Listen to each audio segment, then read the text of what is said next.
Om Swastiastu, perkenalkan nama saya Nikadari Cynthia Vedantari, izin lanjutkan PowerPoint yang berjudul Postoperatif Medicine. Jadi, postoperasi adalah masa setelah dilakukan pembedahan, yang mana dimulai saat pasien dipindahkan ke ruang pemulihan dan berakhir sampai evaluasi selanjutnya. Periode pasca operasi dimulai dari saat pasien meninggalkan ruang operasi dan berakhir dengan kunjungan lanjutan oleh ahli bedah. Di mana tahapan dari postoperasi ini yang pertama pemindahan pasien dari ruang operasi ke ruang recovery room atau PACU. Selanjutnya akan dilakukan perawatan pasca anestesi. Adapun tujuan dari postoperatif ini adalah yang pertama untuk memungkinkan pemulihan yang sukses dan lebih cepat dari pasien pasca operasi. Jadi tentunya apabila postoperatif ini dilakukan dengan baik akan menyebabkan pasien cepat pulih lebih cepat daripada yang diharapkan. Selanjutnya untuk mengurangi angka kematian pasca operasi. Karena pada saat postoperasi ini merupakan fase kritis sehingga pasien harus benar-benar dimonitor dengan baik. Kemudian untuk mengurangi lama rawat inap pasien. Kalau kondisi pasien cepat stabil tentunya lama rawat inap pasien juga akan berkurang. Kemudian untuk memberikan layanan perawatan yang berkualitas. Selanjutnya untuk mengurangi biaya rumah sakit dan pasien selama periode pasca operasi. Jadi karena lama rawat inap pasien juga berkurang, tentunya biaya rumah sakitnya juga berkurang. Kemudian manajemen postoperatif.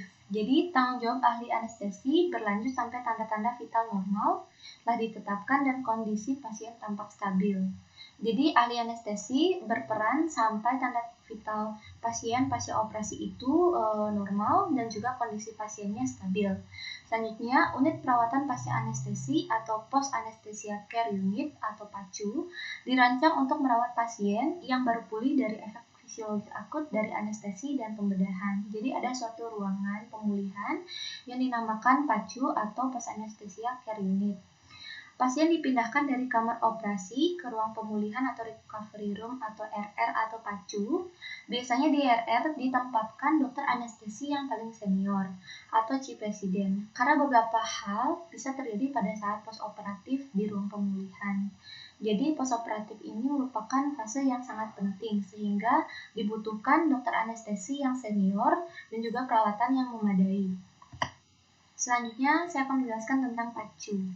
Jadi ruang pemulihan atau recovery room atau disebut juga sekarang post anesthesia care unit atau PACU adalah ruangan tempat pengawasan dan pengelolaan secara ketat pada pasien yang baru saja menjalani operasi sampai dengan keadaan umum pasien stabil. Jadi pasien yang sudah dilakukan operasi atau bedah akan dipindahkan ke ruang pemulihan.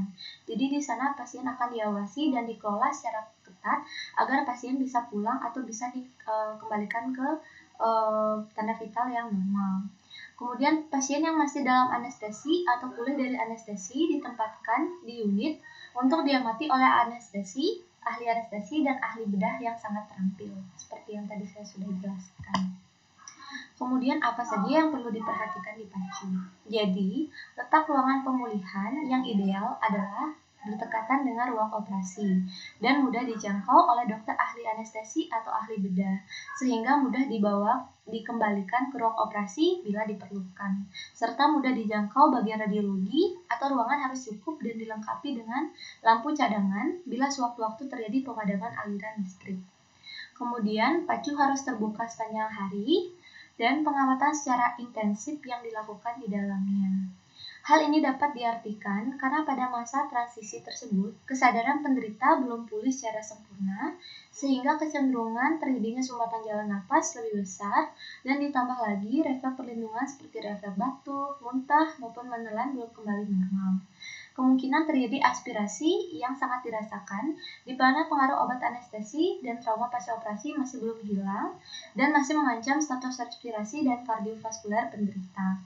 Upaya pengamatan yang amat cermat terhadap tanda-tanda vital penderita merupakan modal dasar yang amat ampuh dalam mencegah penyulit yang tidak diinginkan. Kemudian dalam syarat ruang pemulihan harus memiliki pintu lebar, penerangan cahaya yang cukup, dan jumlah tempat tidur sesuai dengan jumlah ruang operasi. Ruang pemulihan minimal mempunyai kapasitas tempat tidur 1,5 kali jumlah ruang operasi.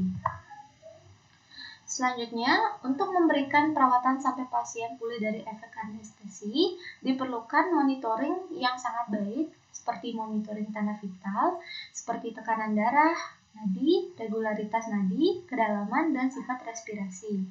Kemudian perlu dilakukan penilaian saturasi oksigen kepada pasien dan juga warna kulit pasien.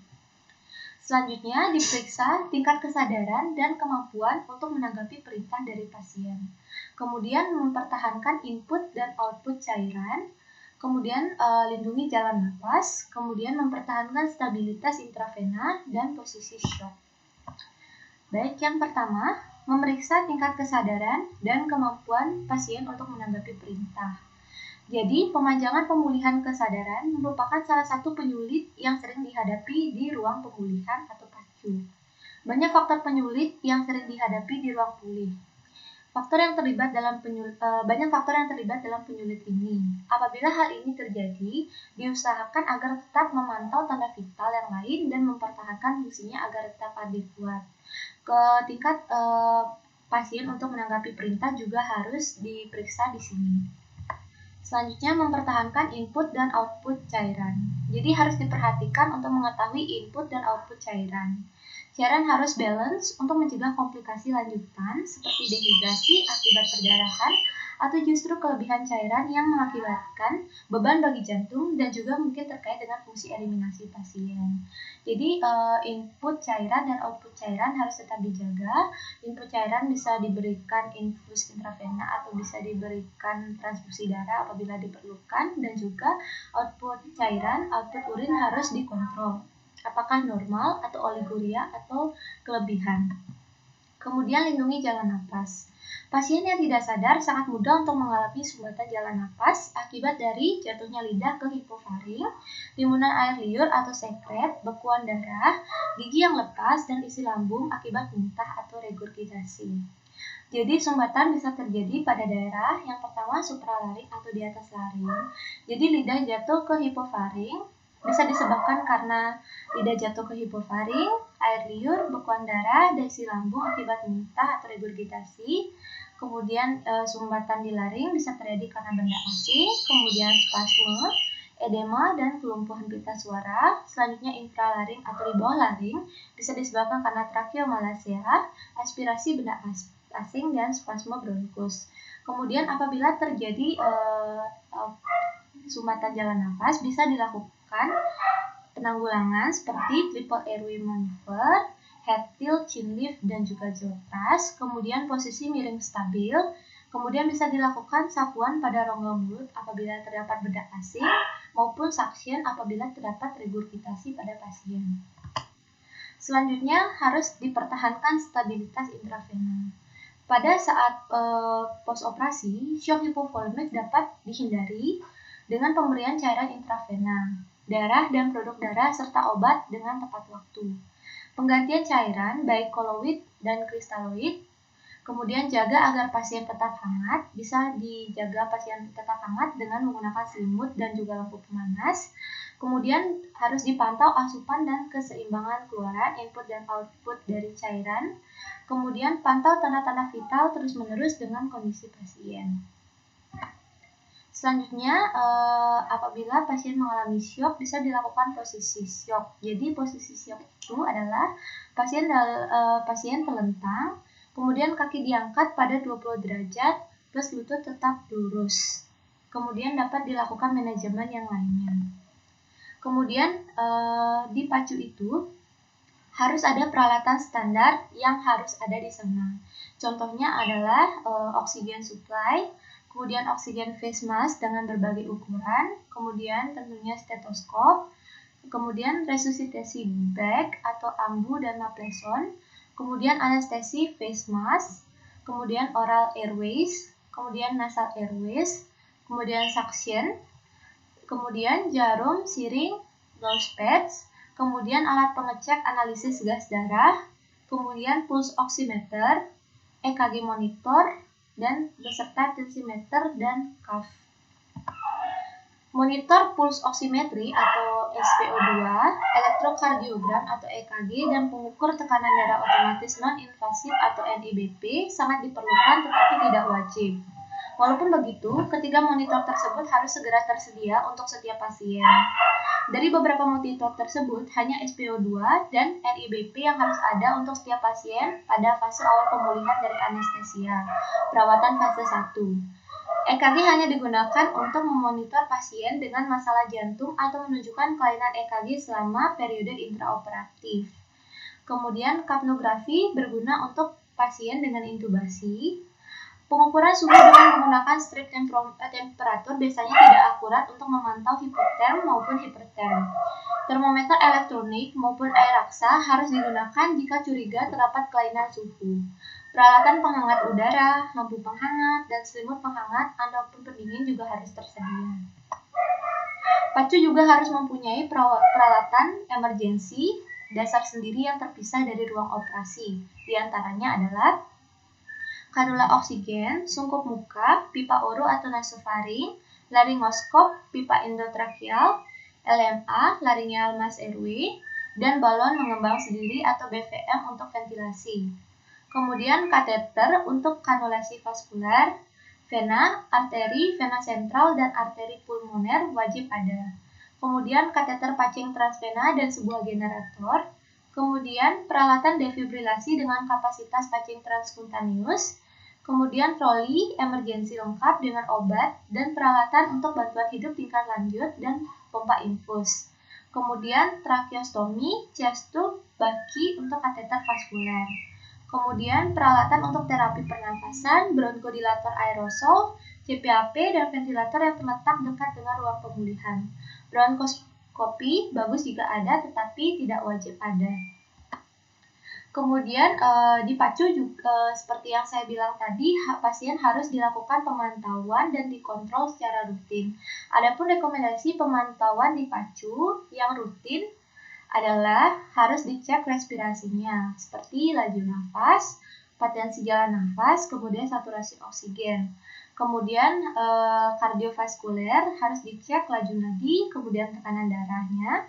Kemudian neuromuskular harus dilakukan pemeriksaan fisik, kemudian harus dilakukan pemeriksaan status mental, pemeriksaan nyeri, mual dan muntah.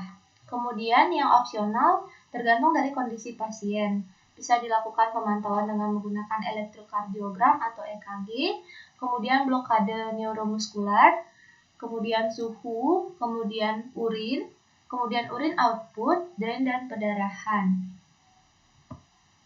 Kemudian di pacu juga sering terdapat gangguan.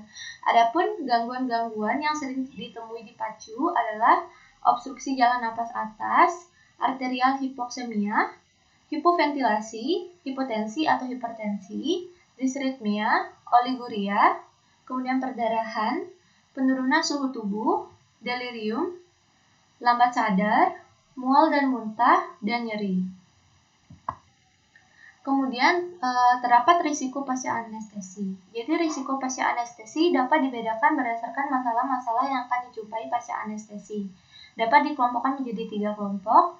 Kelompok pertama merupakan pasien yang mempunyai risiko tinggi gagal napas dan gangguan hemodinamik pasca anestesia atau bedah, sehingga perlu napas kendali pasca anestesi atau bedah. Pasien yang termasuk dalam kelompok ini langsung dirawat di unit terapi intensif pasca anestesi atau bedah tanpa menunggu pemulihan di ruang pulih. Kemudian kelompok 2. Sebagian besar pasien pasca anestesi atau bedah termasuk dalam kelompok ini. Tujuan perawatan pasca anestesi atau bedah adalah menjamin agar pasien secepatnya mampu menjaga keadekuatan respirasinya dan kestabilan kardiovaskulernya. Yang kelompok ketiga adalah pasien yang menjalani operasi kecil, singkat, dan rawat jalan. Pasien pada kelompok ini bukan hanya fungsi respirasinya, tetapi harus bebas dari rasa mengantuk, ataksia, nyeri, dan kelemahan otot sehingga pasien bisa kembali pulang. Kemudian di sini ada skor pemulihan pasca anestesi. Jadi nilai terlebih dahulu untuk tentukan apakah pasien sudah dapat dipindahkan ke ruangan atau masih perlu diobservasi di ruang recovery room atau high care unit atau HCU. Skor yang biasa digunakan untuk menilai kondisi pasien pasca anestesi adalah Aldrich score untuk dewasa, kemudian Stewart score untuk anak-anak, kemudian Bromett score untuk spinal anestesi. Jadi yang dinilai di Aldrich score ini adalah penilaiannya adalah nilai warna, yaitu merah muda diberikan skor 2, pucat diberikan skor 1, cyanosis diberikan skor 0. Kemudian pernafasannya, apabila pasien dapat bernafas dalam dan batuk diberikan skor 2, kemudian apabila pasien bernafas dengan dangkal namun pertukaran udara masih adekuat diberikan skor 1, apabila pasien mengalami apnu atau obstruksi diberikan skor 0. Kemudian ada sirkulasi, apabila tekanan darah pasien kurang dari 20% dari normal, pasien diberikan skor 2. Kemudian tekanan darah lebih dari 50% dari normal, pasien diberikan skor 0. Kemudian untuk kesadaran, apabila pasien sadar, siaga, dan orientasinya baik untuk waktu, tempat, dan orang, skornya 2. Kemudian apabila pasien bangun namun cepat kembali tertidur, skornya 1. Apabila pasien tidak merespon, diberikan skor 0. Kemudian aktivitas, apabila pasien seluruh ekstremitasnya dapat digerakkan, diberikan skor 2. Kemudian apabila dua ekstremitas dapat digerakkan, diberikan skor 1. Dan apabila pasien tidak bergerak, diberikan skor 0. Jika jumlah dari skor ADRET ini dijumlahkan dan lebih dari 8, maka penderita dapat dipindahkan ke ruangan. Kemudian untuk Bromed score, penilaiannya adalah apabila pasien gerakan penuh dari tungkai, skornya 0. Kemudian apabila tak mampu untuk ekstensi tungkai, skornya 1. Kemudian apabila tak mampu fleksi lutut, skornya 2. Kemudian apabila tak mampu fleksi pergelangan kaki, skornya 3. Jika Bromed score 2, maka pasien dapat dipindahkan ke ruangan. Selanjutnya ada yang namanya Post Anesthesia Discharge Scoring System atau PADSS. Jadi PADSS ini digunakan untuk pasien outpatient atau one day care. Jadi ini adalah untuk pasien yang hanya tidak dirawat atau hanya sehari saja langsung keluar. Jadi skor lebih dari 9 dinyatakan boleh keluar dari PACU atau pulang. Pasien pulang dengan dihantar orang dewasa yang dapat mengawasi selama 24 jam. Jadi kriterianya di sini ada tanda vital, tingkatan aktivitas, mual dan muntah, nyeri, perdarahan operasi. Apabila tanda vitalnya 20% dari baseline perioperatif, maka poinnya 2. Apabila tanda vitalnya lebih dari 40% dari baseline perioperatif, maka skornya adalah 0. Kemudian untuk tingkatan aktivitas, apabila pasien sadar penuh, tidak pusing, keadaan yang sama saat preoperatif, maka skornya 2. Kemudian untuk mual dan muntah, apabila mual dan muntahnya minimal, kemudian dapat diatasi dengan pemberian obat peroral, maka poinnya adalah 2. Kemudian apabila mual dan muntahnya berkelanjutan setelah pemberian obat berulang, maka skornya adalah 0. Kemudian untuk nyeri, minimal atau tidak ada, dapat diterima oleh pasien, teratasi dengan pemberian obat peroral. Apabila iya, maka skornya adalah 2, dan apabila tidak, skornya 1. Kemudian perdarahan operasi, apabila perdarahan operasi minimal atau tidak membutuhkan pergantian perban, maka poinnya adalah 2. Kemudian apabila berat atau 3 atau lebih penggantian perban, maka poinnya adalah 0. Jadi skornya apabila lebih dari 9 dinyatakan boleh keluar dari PACU atau pulang. Pasien tetap berada di unit pasca operasi sampai pasien sepenuhnya pulih dari anestesi. Langkah-langkah berikut digunakan untuk menentukan pasien siap untuk keluar dari unit pasca operasi. Jadi ini adalah kesimpulannya bahwa tanda-tanda vitalnya harus stabil. Kemudian orientasi orang, tempat, waktu, atau peristiwanya harus baik. Kemudian tingkat saturasi oksigennya harus memadai. Kemudian keluaran urin minimal 30 ml per jam. Kemudian pasien harus mengalami nyeri yang minimal. Kemudian pernafasan pasien adekuat. Kemudian skor ADRET lebih dari 9 sebelum beralih dari unit perawatan anestesi pasca operasi. Baik, sekian presentasi dari saya. Terima kasih. Om Santi Santi Santi Om.